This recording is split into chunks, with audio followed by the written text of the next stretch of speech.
Hello everyone, welcome back to our channel learning hub. और हम कर रहे थे हमारी PYQ एचटेट बायोलॉजी की सीरीज़, ठीक है, जिसमें हम सारे PYQ जो अब तक के हुए हैं हमारे बायोलॉजी के वो कर रहे हैं। सो हमने पेपर स्टार्ट कर रखा था 2019 वाला। हम 131 तक 131 तक क्वेश्चन हम कर चुके थे। आज हमारा क्वेश्चन नंबर जो होगा 132। Okay, so let's start with the question number 132।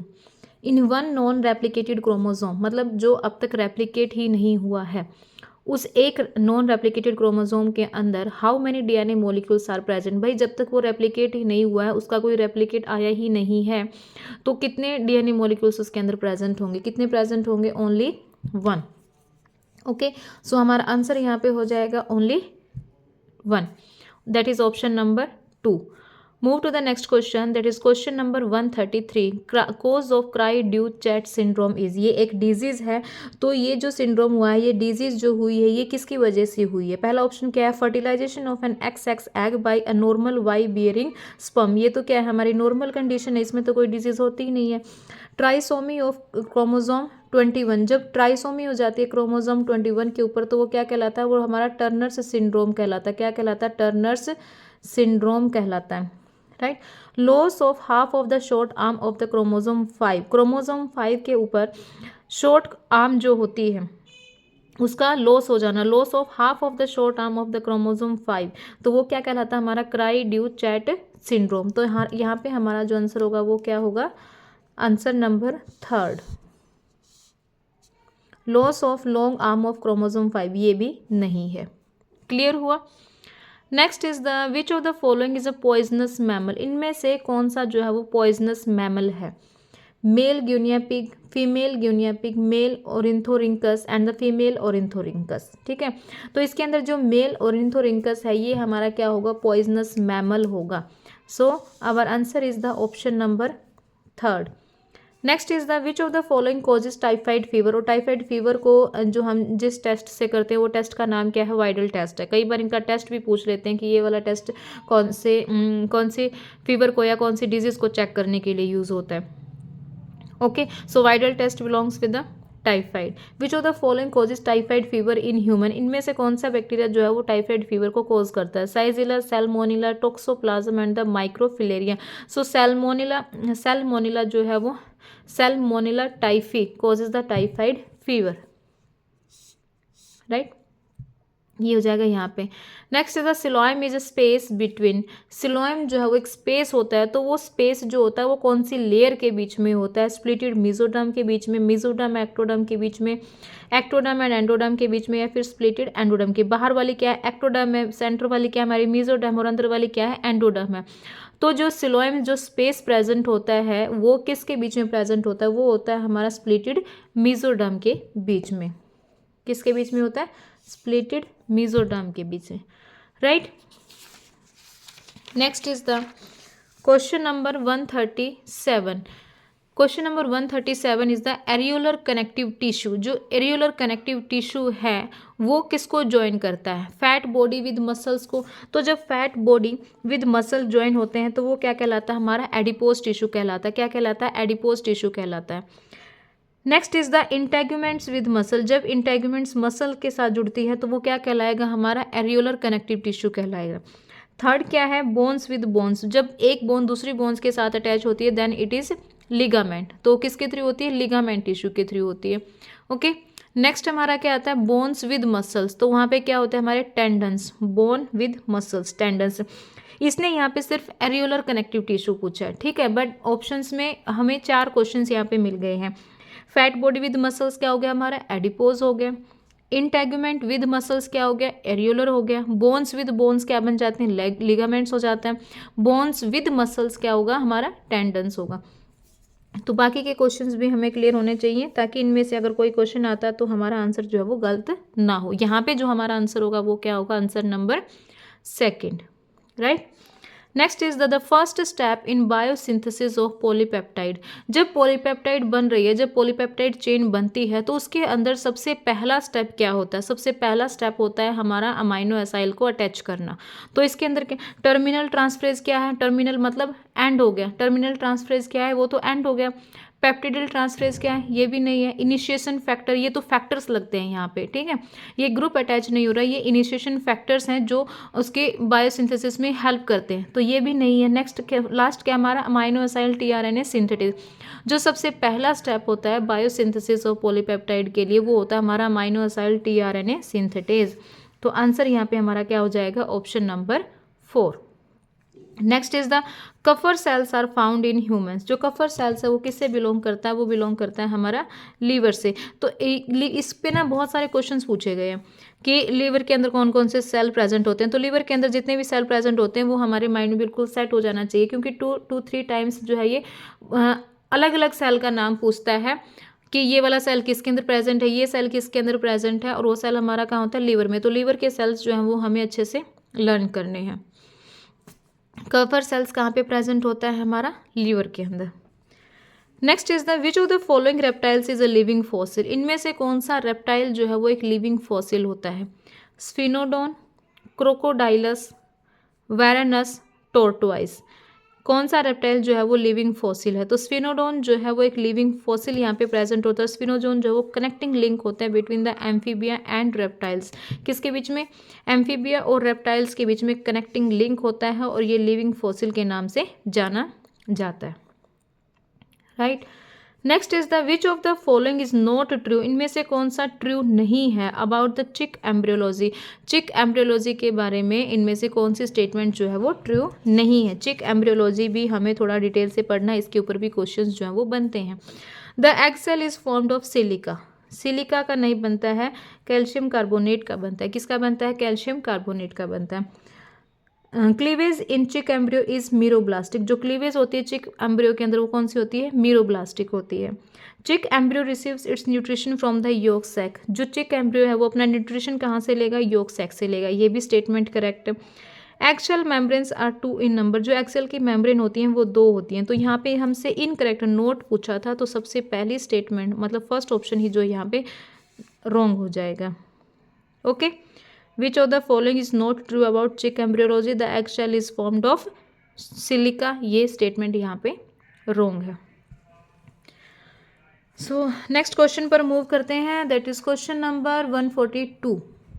A man is affected by brachydactyly. Brachydactyly क्या है, इसके अंदर फिंगर्स जो है वो सेवरल हो जाती हैं और शॉर्ट मतलब शॉर्ट हो जाती हैं।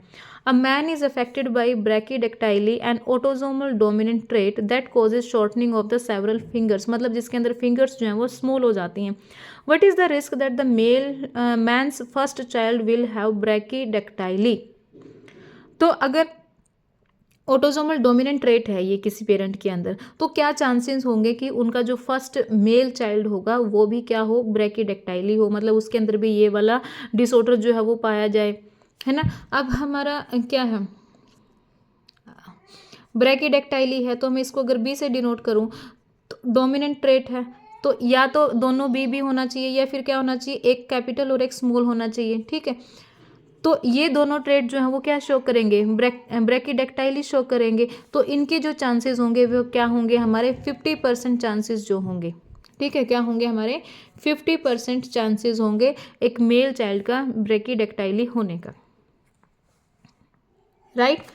Next is the which one of the following is used for the bread preparation. इनमें से कौन सा जो है वो ब्रेड की प्रिपरेशन के लिए यूज होता है, ये ईस्ट होता है सैक्रोमाइसिस सर्विसिसाई। क्या है ये, एक ईस्ट है, saccharomyces सर्विसिसाई। The genes controlling the 7p characters studied by the Mendel are now known to be located on how many different chromosomes? ये important है कि जो 7 करैक्टर्स मेंडल ने रीड किए थे, जो 7 करैक्टर्स की डिटेल हमें जेनेटिक्स के अंदर हम पढ़ते हैं, तो वो 7 करैक्टर कितने क्रोमोजोम्स के ऊपर लोकेट थे, वो कितने क्रोमोजोम्स पर लोकेट थे, हमारे 4 क्रोमोजोम्स के ऊपर लोकेट थे। ये नहीं कि 7 करैक्टर्स उसने दिए हैं तो 7 क्रोमोजोम्स के ऊपर प्रेजेंट होंगे, नहीं, जो 7 करैक्टर्स थे वो हमारे 4 क्रोमोजोम्स के ऊपर लोकेट करते थे, right. Next is the question number 145. Cells obtained from an organism were homogenized and centrifuge. जो सेल्स है एक ऑर्गेनिज्म से हमने सेल लिया, उनको सेंट्रीफ्यूगेट किया. A test indicate that the cell content, फिर हमने एक टेस्ट किया, टेस्ट में हमें ये पता चला कि सेल कंटेंट ग्लाइकोजन, सेल के अंदर क्या प्रेजेंट है, ग्लाइकोजन प्रेजेंट है. If you were asked to find out as quickly as possible whether the cells were from a plant or an animal, तो हमें कैसे पता चलेगा कि ये जो सेल हमने लिया है उसको सेंट्रीफ्यूगेट किया है तो वो सेल जो है वो प्लांट का है या एनिमल का है, किसका है वो. अब यहाँ से हम यहीं से आइडिया लगा लेंगे. अगर यहाँ पे स्टार्च होता या सुक्रोज होता तो हमें क्या पता चल जाता कि ये क्या है, प्लांट शुगर है. बट यहाँ पे क्या है, ग्लाइकोजन है. ग्लाइकोजन क्या होता है, एनिमल शुगर है. क्या है ये, एक एनिमल शुगर है. ग्लाइकोजन क्या है, एक एनिमल शुगर है. Examine the centrifugate sample from the presence of extract of chloroplast. Chloroplast तो किस में है, प्लांट के अंदर प्रेजेंट होता, तो ये ऑप्शन नहीं होगा. Examine the centrifuge sample for the presence of centriole, centriole भी नहीं होगा. Answer immediately that the cell were from the animal sources. जो सेल्स हैं वो कहाँ से हैं, हमारे एनिमल सोर्सेज से हैं. सो ऑप्शन हमारा क्या हो जाएगा यहाँ पे, ऑप्शन नंबर 3 हो जाएगा. सो नेक्स्ट क्वेश्चन अब हम देखते हैं question number 146. Okay, question number 146. Which one of the following gives it's correct total number. इनमें से कौन सा जो है वो अपना करेक्ट टोटल नंबर जो है वो यहाँ पे बता रहा है. Floating ribs in human that is 4. हाँ ठीक है भाई, 2 पेयर होते हैं फ्लोटिंग रिब्स के. कितने पेयर होते हैं, 2 पेयर होते हैं. तो 4 है, 2 पेयर मतलब कि 4 होगी. नेक्स्ट है amino acids found in proteins. कितने अमीनो एसिड्स जो है प्रोटीन्स के अंदर होते हैं, 16 दिया है. 16 नहीं होते हैं, कितने होते हैं हमारे, 20 होते हैं. कितने होते हैं, 20 होते हैं. नेक्स्ट क्या है, टाइप्स ऑफ डायबिटीज़. कितने टाइप की डायबिटीज़ होती है, इसने 6 दिए हैं. 6 नहीं होती हैं, कितनी होती है हमारी, 2 टाइप्स जो हैं वो डायबिटीज़ के हमारे यहाँ पे प्रेजेंट होते हैं. Cervical vertebra in human. Cervical vertebrae कितनी प्रेजेंट होती है ह्यूमंस के अंदर, इसने गिवन है यहाँ पे 8 नहीं होते, कितनी होती है वो, 12 इन नंबर होती है. तो पहला ही ऑप्शन जो है वो हमारा करेक्ट है, floating ribs in human that is the 4 in number, 2 pair. Okay, so ये वाला ऑप्शन जो है वो हमारा करेक्ट हो जाएगा. नेक्स्ट है number of chromatids in one chromosome at metaphase. Metaphase के ऊपर मतलब मेटाफेज जब स्टेज होती है तो उसमें एक क्रोमोसोम के ऊपर कितनी क्रोमेटिड्स जो हैं वो प्रेजेंट होती हैं. 1 in mitosis and 2 in meiosis. नहीं, दोनों में सेम ही होती है. 2 in mitosis and 4 in meiosis. No, 4 in both mitosis and meiosis, 2 in both mitosis and meiosis. जब अगर हम क्रोमेटिड्स की बात करते हैं तो मेटाफेज स्टेट के ऊपर दो क्रोमेटिड्स जो हैं वो प्रेजेंट होती हैं in both mitosis and meiosis. Okay, next is the 148. Eggs of insects are. जो एग्स होते हैं इंसेक्ट्स के वो क्या होते हैं, टिलोलेसिथल, ओलिगोलेसिथल, सेंट्रोलेसिथल या फिर मीजोलेसिथल. ये डायरेक्ट क्वेश्चन है. जो एग्स हैं हमारे इंसेक्ट्स के वो क्या होते हैं हमारे, सेंट्रोलेसिथल. क्या होते हैं, सेंट्रोलेसिथल होते हैं. Next is the angiotensinogen is produced and secreted by. जो एंजियोटेंसिनोजन है वो प्रोड्यूस्ड किया जाता है और सीक्रेट किया जाता है किसके through, cells lining of the blood vessels नहीं, मैक्यूला डेंसा सेल्स नहीं, जो एक्स्ट्रा ग्लोमेरुल सेल्स नहीं. ये जो एंजियोटेंसिनोजन है वो किसके द्वारा सीक्रेट किया जाता है, वो किया जाता है हमारा लीवर सेल के थ्रू. किसके द्वारा, लीवर सेल के थ्रू. एक सिस्टम होता है इसके अंदर, रास सिस्टम, रेनिन एंजियोटेंसिनोजन वाला जो सिस्टम होता है वो कहाँ से, लीवर सेल्स जो है उसको प्रोड्यूस करती हैं और सीक्रेट करती हैं. And the last question of this paper that is question number 150. Which of the following is responsible for failure of vaccine in infants. Infants के अंदर कौन सा ऐसा सिस्टम या कौन सी एंटीबॉडी प्रेजेंट होती है जो वैक्सीन को फेल कर देती है, उनके लिए रिस्पॉन्सिबल होती है. Serum protease, endotoxin, maternal antibodies, glucose molecule of blood. तो इसके अंदर जो मैटरनल एंटीबॉडीज़ होती हैं, जो मदर की एंटीबॉडीज़ होती हैं वो रिस्पॉन्सिबल होती हैं for failure of vaccine in infants. Okay, और ये क्वेश्चन जो है ये 2 टाइम्स जो है ये रिपीट हो चुका है, इंपॉर्टेंट क्वेश्चन है. सो आपको ये सीरीज़ कैसी लग रही है कमेंट सेक्शन में मुझे ज़रूर बताइएगा. और ऐसे ही इस सीरीज़ को कंटिन्यू रखने के लिए चैनल को जो है वो सब्सक्राइब कीजिएगा और लाइक कीजिएगा ताकि मोर क्वेश्चंस जो है वो मैं आपके सामने लेकर आ सकूं. Thank you.